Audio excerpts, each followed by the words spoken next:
प्रणाम साथियों, कैसे हो सभी के सभी। आशा करता हूँ आप सभी लोग कुशल मंगल में होंगे। तो साथियों, आप लोगों की 12th की तैयारियां भी काफ़ी अच्छी चल रही होंगी, ऐसी उम्मीद करता हूँ। तो आपने सीयूटी के बारे में भी जान लिया होगा। मैंने एक पीछे वीडियो बनाया था, उसमें मैंने आपको बताया था सीयूटी के बारे में और कब उसके फॉर्म आ रहे हैं, उस सभी के बारे में मैंने एक डिटेल वीडियो बनाया था। आज मैं आप सभी के सामने एक नई वीडियो लेके आने वाला हूँ। साथियों, ये जो वीडियो है वो काफ़ी ज़्यादा इंपॉर्टेंट होने वाली है, क्योंकि सीयूटी हम जब फॉर्म भरेंगे, फॉर्म फिल करेंगे, जब रजिस्ट्रेशन फॉर्म फिल करेंगे और जब हमारा जब डॉक्यूमेंट वेरिफिकेशन होगा, तो इस बीच हमें बहुत सारे डॉक्यूमेंट की ज़रूरत पड़ेगी। तो एक सेपरेट वीडियो मैं इसलिए बना रहा हूँ, आप सभी लोग वो सारे डॉक्यूमेंट अपने पास रख सकें, क्योंकि एंड टाइम पर काफ़ी ज़्यादा प्रॉब्लम होती है। क्योंकि जब हम रजिस्ट्रेशन फिल करते हैं तो वहाँ पर भी काफ़ी ज़्यादा प्रॉब्लम आती है।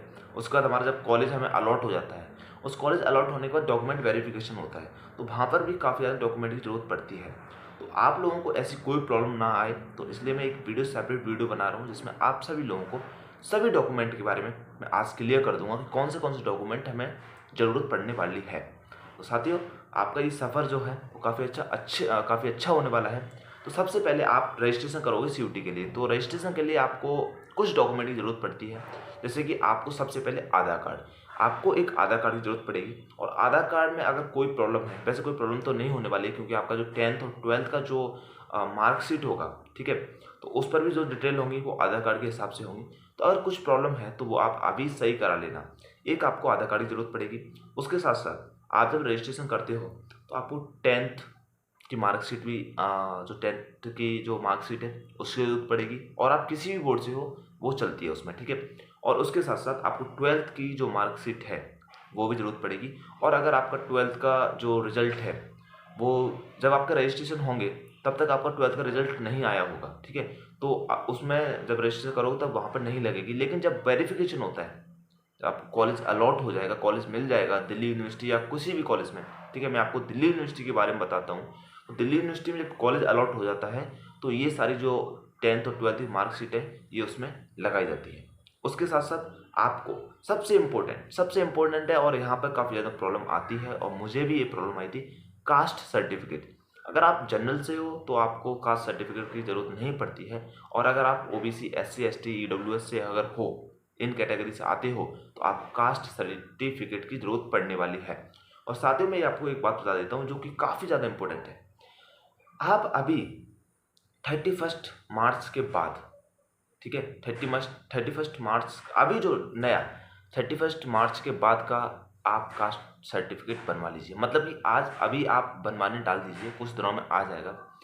अगर आपका कास्ट सर्टिफिकेट आप लोग उसमें अपने में रजिस्ट्रेशन में अगर लोग नहीं लगाते हो, तो आप लोग, ऐसा नहीं है फॉर्म आपका कैंसिल हो जाएगा, फॉर्म कैंसिल नहीं होगा।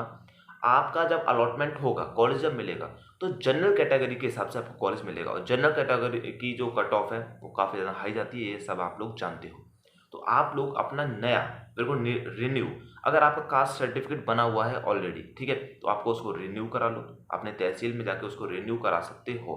तो जो 31 मार्च है उससे पहले का, मतलब उसके बाद का, आपको कास्ट सर्टिफिकेट की ज़रूरत पड़ेगी। तो ये सबसे ज़्यादा इंपॉर्टेंट है। और मेरे साथ पता है क्या हुआ था, मैं जब नया नया था तो मैंने कास्ट सर्टिफिकेट के बारे में, मतलब मुझे जानकारी नहीं थी कि कौन से डॉक्यूमेंट लगेंगे, तो मैंने कास्ट सर्टिफिकेट नहीं बनवाया। लेकिन यार उसके साथ मतलब मैंने फिर बनवाने डाल दिया, तो काफ़ी ज़्यादा टाइम लगा था, लगभग 10-15 दिन लग गए थे नॉर्मल। वैसे इतने दिन लगते नहीं हैं, लेकिन 10-15 दिन लग गए थे। लेकिन इस बीच मेरे साथ एक अच्छी चीज़ हुई थी, करेक्शन विंडो ओपन होता है तो आप वहाँ पर लगा सकते हो। लेकिन आप लोग ऐसा मत करना, अभी से आप सभी डॉक्यूमेंट तैयार करके अपने पास रखना। तो आगे हम बढ़ते हैं इनकम सर्टिफिकेट। आप लोगों को इस बीच इनकम सर्टिफिकेट की ज़रूरत पड़ेगी। आप इस चीज़ को भी अभी रिन्यू, नया सर्टिफिकेट बनवा लीजिए। उसके साथ साथ आप लोगों को जब ये कुछ डॉक्यूमेंट हैं वो रजिस्ट्रेशन में काम आते हैं, लेकिन बहुत सारे डॉक्यूमेंट, जो सभी डॉक्यूमेंट हैं मिला के, जब कॉलेज का जो डॉक्यूमेंट वेरिफिकेशन होता है वहाँ पे ज़रूरत पड़ती है। तो आपको जो टीसी होती है कॉलेज, वो आपको स्कूल प्रोवाइड कराएगा, ठीक है। और जो माइग्रेशन सर्टिफिकेट होता है वो भी आपको स्कूल प्रोवाइड कराएगा। और उसके साथ साथ आपको जो अपना कैरेक्टर सर्टिफिकेट है, ठीक है, वो भी आपको कॉलेज, स्कूल जो आपका है वो प्रोवाइड कराएगा। तो ये जो 3 डॉक्यूमेंट हैं, टीसी रहा, सीसी रहा और एमसी जो है, माइग्रेशन सर्टिफिकेट और कैरेक्टर सर्टिफिकेट और ट्रांसफ़र सर्टिफिकेट, ये आप लोगों को ज़रूरत पड़ेगी जब कॉलेज का डॉक्यूमेंट वेरिफिकेशन होगा, जब आपको कॉलेज अलॉट हो जाएगा। उसके बाद इन डॉक्यूमेंट की आपको ज़रूरत पड़ेगी। तो ये डॉक्यूमेंट जो है आप लोगों को स्कूल आपका जो है वो प्रोवाइड कराएगा। उसके साथ साथ साथियों सबसे इम्पोर्टेंट है, क्योंकि एक प्रॉब्लम क्या होती है जब ये प्रोसेस चल रहा होता है, मैं दिल्ली यूनिवर्सिटी की बात करता हूँ और जो ये प्रोसेस है वो लगभग सभी यूनिवर्सिटी में सेम ही है, लेकिन आपको दिल्ली यूनिवर्सिटी आना है क्योंकि ज़्यादातर जो स्टूडेंट हैं वो दिल्ली यूनिवर्सिटी आते हैं, क्योंकि ये इंडिया का नंबर 1 यूनिवर्सिटी है। मतलब नंबर 1 भी तो और भी है, लेकिन ये जो स्टूडेंट हैं उनकी प्रेफरेंस लिस्ट में पहले नंबर पे आती है दिल्ली यूनिवर्सिटी। तो साथियों जो प्रोसेस होता है सीयूटी का, जब हम फॉर्म रजिस्ट्रेशन करते हैं उसका, जब तक हमें कॉलेज अलॉट हो जाता है, कॉलेज अलॉट होने के बाद भी हमें एक ईमेल आईडी की बहुत ज़्यादा ज़रूरत पड़ती है, क्योंकि ये जो काम होते हैं ये ऑफलाइन काम नहीं होते हैं, ये सारे ऑनलाइन काम होते हैं। आपका जितने भी डॉक्यूमेंट वेरिफिकेशन है या आपका जो फीस पेमेंट है, जो कुछ भी है, ये सारी प्रोसेस आपकी ऑनलाइन होती है। तो ईमेल आईडी पर ये जो कॉलेज होते हैं, यूनिवर्सिटी होती है, वो कुछ इन्फॉर्मेशन अगर होती है तो वो ईमेल आईडी पर आपको प्रोवाइड कराई जाती है।